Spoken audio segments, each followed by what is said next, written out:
नमो अरिहंता नमो नमो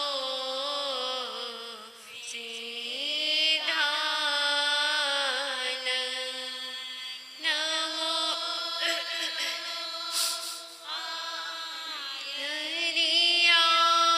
हरियानंद नमो नमो योगेश्वराय नमो लोये सब साहो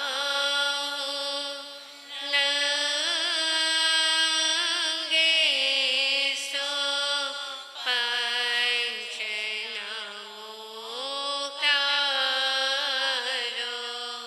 हे सो पंच नमो कारो सबे पाव प्रणाम सनो मंगला नंचे सिंह पड़म हवै मंगलम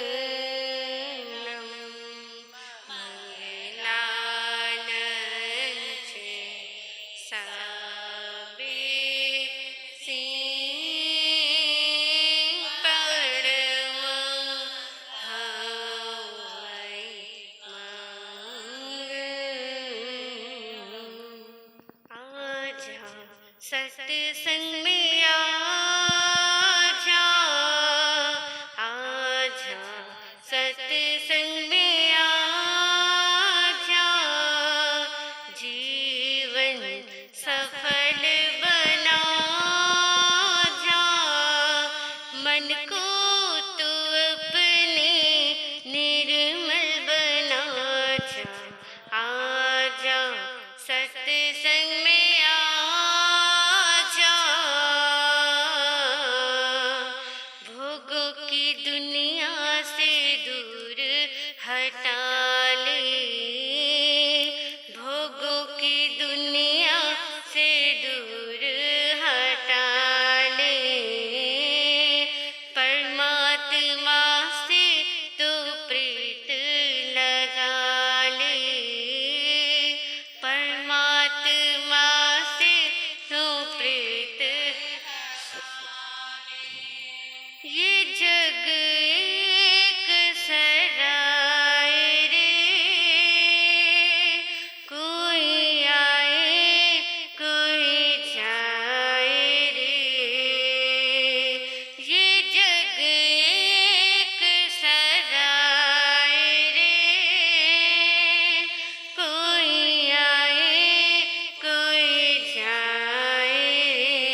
सत्संग में आ जा, सत्संग का पी ले तू अमृत प्याला, सत्संग का पी ले तू अमृत प्याला, जीवन में हो जाए तेरे उजाला, जीवन में हो जाए तेरे उजाला, छोड़ दे बुरे धंधों को,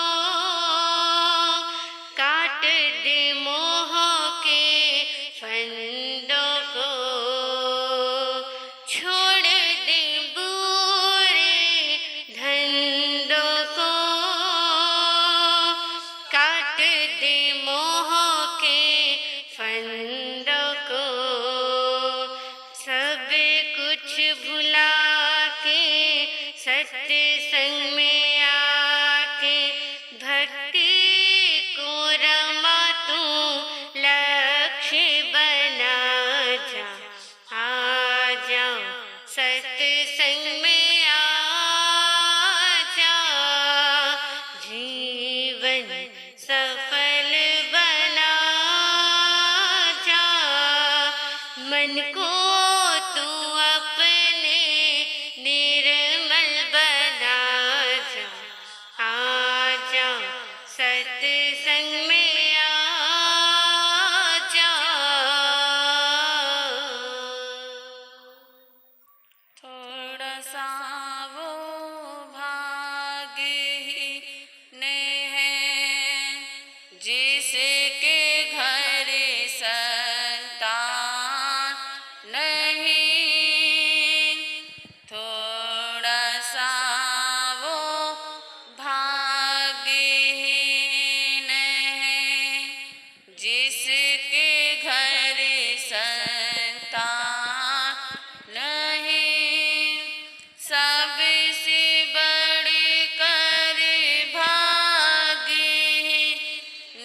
वो याद जिसे भगवान नहीं, याद जिसे प्रभु नाम नहीं, याद जिसे हरि नाम नहीं। सर्वप्रथम परमपिता परमात्मा शासनपति शर्मन भगवान महावीर स्वामी के चरणारविंद में मेरा भावहीन वंदन नमस्कार। मेरे ज्ञानदाता आगम रत्नाकर उत्तर भारतीय प्रवर्तक पूज्य गुरुदेव श्री सुभद्र मुनि जी महाराज के पावन पवित्र चरण कमलों में मेरा अनंत अनंत वंदन।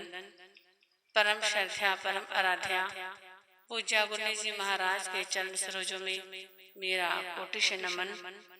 गुरु दरबार में उपस्थित भाग्यशालियों, गुरु चरणों में रहकर जो कुछ भी अंगीकार किया है वही कुछ देर आपके समक्ष सुनाने का प्रयास करना है। आप सुन रहे हैं पुण्यों की चर्चा। पुण्य 9 प्रकार के होते हैं। अगर कोई भूखा है तो उसे भोजन कराओ, अगर कोई प्यासा है तो उसे पानी पिलाओ, क्योंकि पानी से पतली कोई वस्तु और नहीं हो सकती। अगर किसी के पास पहनने के लिए वस्त्र नहीं है तो उसे आप वस्त्र दान दे सकते हो। ये सब बातें कोई बहुत बड़ी बात नहीं है। छोटी छोटी बातों से ही हमारे पुण्य का बंध हो जाता है। आपके पास जो भी एक्स्ट्रा चीजें हैं और किसी के पास उसका अभाव है, उसे जरूरत है, अगर आप उसे दे देते हो तो वो व्यक्ति भी खुश हो जाता है। क्योंकि कहा भी है किसी भूखे को, किसी भूखे को खाना ना खिलाया, तो नाम लिया किसी काम का, तो नाम लिया किसी काम का। किसी प्यासे को, किसी प्यासे को पानी ना पिलाया, तो नाम लिया किस काम का, तो नाम लिया किस काम का। अगर हम किसी की भूख नहीं मिटा सकते, अगर हम किसी की प्यास नहीं मिटा सकते, फिर चाहे हम कितना भी धर्म ध्यान करते रहे, कितने भी सामायिक संबर माला आदि करते रहे, वो सब हमारा करने का कुछ भी फायदा नहीं है। हो सके हमें उनकी सहायता करनी चाहिए, किसी का हमारे को भला करना चाहिए। आप किसी का भला करोगे तो आपको क्या मिलेगा? भला का उल्टा करो तो क्या बनता है? लाभ बनता है ना। अगर हम किसी का भला करेंगे तो हमारे को लाभ मिलेगा, और इसी लाभ को पाने के लिए आज दुनिया तरस रही है। हर कोई व्यक्ति चाहता है कि मुझे हर चीज में लाभ ही लाभ मिलता रहे, तो हम भला करेंगे तो लाभ हमारे को अवश्य ही मिलेगा। तो इसी के साथ साथ आपके समक्ष कहानी का प्रसंग भी चला हुआ है, सुन रहे हैं आप कहानी। तो मैं आपसे पूछ लूं कि कहानी कहाँ तक आ चुकी थी? याद है?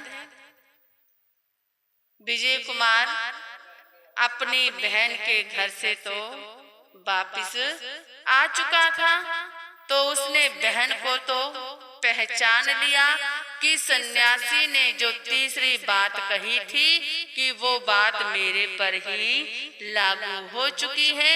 तो अब कहानी आगे कैसे आती है, सभी मिलकर के बोलने का प्रयास करेंगे। सुनो सुनाऊं दुनिया वालों, भागे की ये अजबी कहानी। पुण्यवान जहाँ भी जाता वहीं जाती पुण्यवानी। सुनो सुनाऊं दुनिया वालों, भागे की ये अजबी कहानी।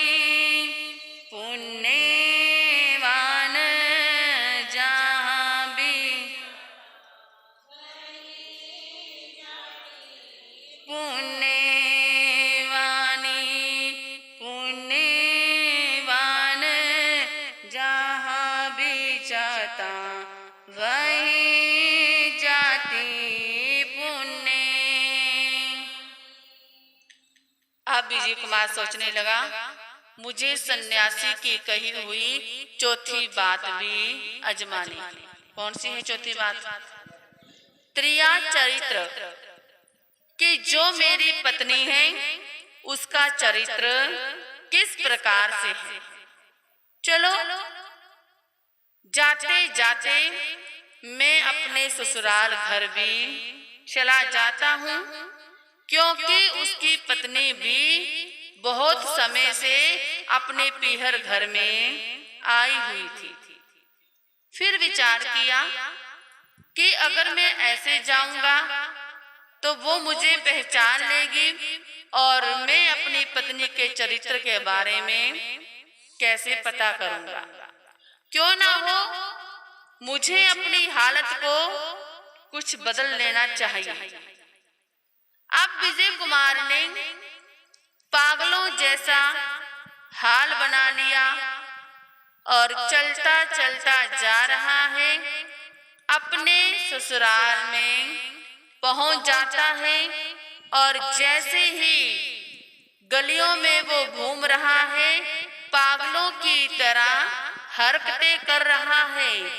कभी गाली निकाल रहा है, कभी किसी पर थूक रहा है, कभी कुछ कर रहा है। लोग सोच रहे हैं कि ये तो कोई पागल है, इससे टक्कर लेनी बेकार में है। अब विजय कुमार को तो अपने ससुराल घर का सारा रास्ता पता था कि घर में जो गुप्त मार्ग है वो कहाँ से शुरू होता है और कहाँ पर जाकर के खत्म होता है। क्योंकि पहले जमाने में महलों में क्या बनी होती थी? सुरंगें आदि बनी होती थी। अब विजय कुमार पहले तो घर के बाहर जो चबूतरे बने होते हैं वहां पर बैठ गया। वहां पर बैठा हुआ है, सारा दिन व्यतीत हो गया। सायंकाल के समय वो गुप्त मार्ग से महलों में चला जाता है और एक जगह पर छुप करके बैठ गया। रात्रि का समय आया। विजय कुमार की पत्नी ने 16 श्रृंगार किए और हाथ में सोने का थाल ले रखा है और उस थाल के अंदर अनेक प्रकार के व्यंजन हैं और साथ में वस्त्र आभूषण भी रखे हुए हैं और उस थाल को लाल कपड़े के साथ ढका हुआ है और जो वो गुप्त मार्ग है उस मार्ग से वो जा रही है। और उस गुप्त मार्ग में कौन बैठा था? विजय कुमार बैठा था। अब उसकी पत्नी जैसे ही नजदीक आ रही है, छम छम की आवाज आ रही है, तो विजय कुमार एकदम सावधान हो जाता है। अंधेरा था, अच्छी प्रकार से कुछ भी दिखाई नहीं दे रहा था। जैसे ही उसकी पत्नी उसके करीब से जाने लगी तो विजय कुमार ने एकदम ठोकर मारी। जैसे ही ठोकर लगी, जो उसके हाथ में वो थाल था, वो थाल धड़ाम से नीचे गिर गया। और जैसे ही नीचे गिरा तो विजय कुमार जोर जोर से बोलने लगा कि मैं लड्डू खाऊंगा, मैं पेड़े खाऊंगा, ओहो मुझे भूख लगी है और मैं अपने भूख को शांत कर दूंगा। अब विजय कुमार की पत्नी एकदम संभल जाती है। सोचने लगी, अरे आज इस मार्ग में, इस रास्ते में कौन आकर के बैठ गया? लगता है कोई पागल ही नजर आ रहा है। कहने लगी, जो तूने खाना है सो तू खा ले, लेकिन तू शोर मत मचा, चुपचाप तू खा ले। अब विजय कुमार को तो भूख लगी हुई थी। कहते हैं कि जब इंसान को भूख लगती है तो सूखे पापड़ भी क्या लगते हैं? अच्छे लगते हैं। भूख में इंसान को कुछ भी मिल जाए वो ही उसे स्वीकार हो जाता है। विजय कुमार ने जल्दी से उन लड्डू पेड़ों को खाया और उसकी घरवाली ने सब सामान उठाया और उठा करके थाली के अंदर रखा और वो आगे की ओर चल पड़ती है। और पीछे पीछे कौन हो गया? विजय कुमार भी पीछे पीछे हो जाता है। सोचने लगा कि मैं देखूं कि आखिर ये कहां जा रही है। अब जैसे ही विजय कुमार की पत्नी ने देखा कि अरे ये पागल तो मेरे पीछे ही आ रहा है, उसने पूछा कि तू कहां जा रहा है? मैं कहीं नहीं जा रहा, मैं तो अपने काम के लिए जा रहा हूं।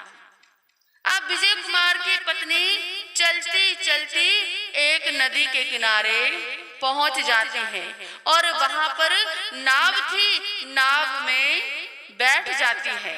विजय कुमार ने भी होशियारी से उस नाव के अंदर क्या कर लिया, अपना पैर टिका लिया। अब उसकी घरवाली विजय कुमार को देख रही है और कहने लगी, तू यहाँ पर क्या करने आया है? तो विजय कुमार भी कहने लगा कि तू क्या करने आई है? जो वो बोल रही है वही विजय कुमार बोल रहा है। अब सोचने लगी, अरे ये पागल है, ये पागल मेरे पीछे लग गया, चलो अपने आप ही उतर जाएगा। नदी का किनारा आया। अब जैसे ही नदी का किनारा आया, वो नाव से उतरी और जो नाव की डोर थी उसने विजय कुमार को पकड़ा दिया। अब वो तो वहां से आगे की ओर चलने लगी। अब विजय कुमार सोचने लगा कि मुझे इसका यही तो पता करना है कि आखिर जा कहाँ रही है। विजय कुमार नाव से फटाफट उतरा और उसकी डोर को एक वृक्ष के साथ बांध दिया और जल्दी से अपने घरवाली के पीछे पीछे हो गया। अब उसकी जो पत्नी है चलते चलते एक महल के अंदर पहुंच जाती है। जैसे ही महल के अंदर पहुंची, वहां पर एक पुरुष के पास चली जाती है। अब उस व्यक्ति ने देखा और वो उसे कहने लगा कि आज तूने आने में इतनी देर क्यों लगा दी? तो उसने विजय कुमार की सारी बात बताई कि आज रास्ते में कोई पागल मेरे पीछे पड़ गया था। जैसे ही उस राजकुमार ने विजय कुमार की पत्नी के गले में 7 लखा हार देखा और कहने लगा कि अरे तेरे गले में जो ये हार है, इस हार में तो किसी की फोटो है, ये कौन सी बात है? अब विजय कुमार की पत्नी ने जल्दी से गले में से हार निकाला और वो हार निकाल करके बाहर फेंक दिया। और बाहर कौन खड़ा था? विजय कुमार खड़ा था। अब विजय कुमार ने होशियारी के साथ उस हार को उठाया और उठा करके जेब के अंदर रखा और जल्दी से वो नाव के अंदर आकर के बैठ गया। अब उसे सब कुछ पता चल जाता है सच्चाई का, त्रिया चरित्र का। अरे जो मेरी पत्नी है, मेरी पत्नी का चरित्र किस प्रकार से है, आज मैंने अपनी आंखों से देख लिया। इतनी देर में वे विजय कुमार की पत्नी भी आकर के नाव के अंदर बैठ जाती है और विजय कुमार उसे देख रहा है और वो भी विजय कुमार को देख रही है। जब वो गौर के साथ देख रही है तो वो सोचने लगी, अरे जिसे तू पागल कह रही थी ये पागल नहीं है, अरे ये तो तेरा ही पति विजय कुमार है। ओहो, इसने मेरा पीछा किस प्रकार से किया, अब तो मैं जीने के लायक नहीं रही। अरे अब तो मेरी पूरी बदनामी हो जाएगी, ये मुझे छोड़ेगा नहीं। अब मुझे क्या करना चाहिए? कुछ ऐसी युक्ति बनानी चाहिए जिससे कि ये विजय कुमार सदा सदा के लिए खत्म हो जाए और मेरे रास्ते का कांटा निकल जाए। देखिए वो अर्धांगिनी, वो विजय कुमार की पत्नी, अब वो विजय कुमार को अपने पति को मारने के लिए ही तैयार हो रही है, जिसके साथ जिंदगी के इतने वर्ष बिताए और आज वो उसे खत्म करने के लिए तैयार हो रही है। कैसी है ये दुनिया? स्वार्थ से भरी हुई ये दुनिया है, जिसे आज इंसान अपना समझता है वो ही हमारे सामने पराया हो जाता है। तो प्यारे बंधुओं, अब आपने देखना है कि विजय कुमार के साथ क्या होगा। उसकी पत्नी उसे किस प्रकार से मारने का प्रयास करेगी, विजय कुमार की पुण्यवानी वहां पर साथ देगी या नहीं देगी, यथा समय पर सुनोगे और सुनने से आप लोगों को पता चलेगा। बड़ी ही ये रोचक कहानी है कि इंसान की पुण्यवाणी इंसान के साथ किस प्रकार से रहा करती है।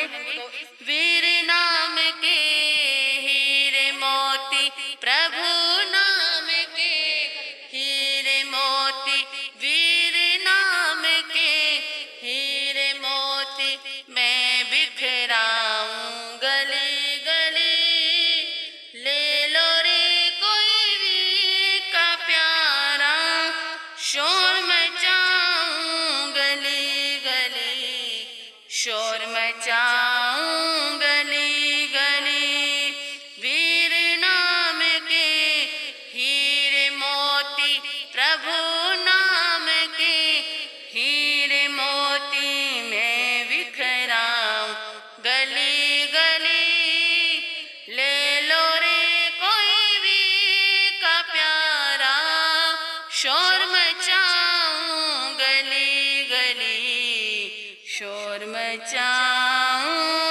गली गली। 14वीं तीर्थंकर श्री अनंतनाथाय नमः। श्री अनंतनाथाय नमः।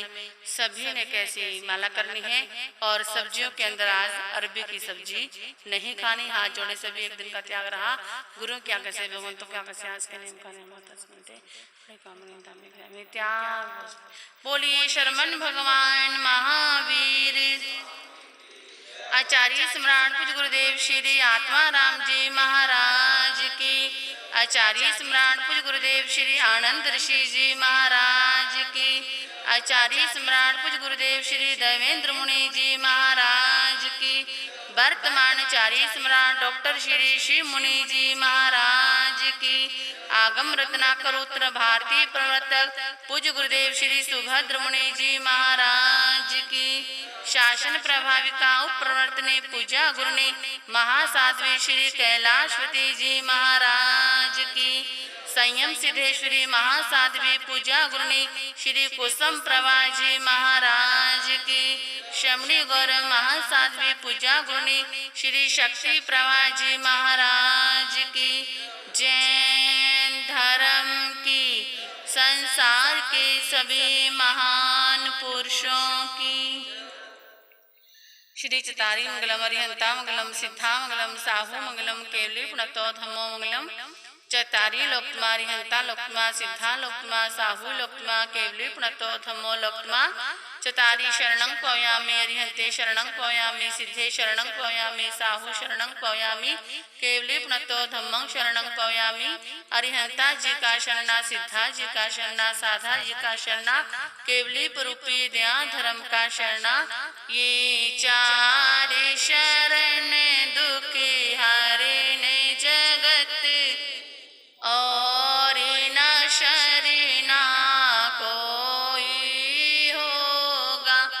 जो भवे प्राणी करे आचरण, उसका अजर अमर पद होगा।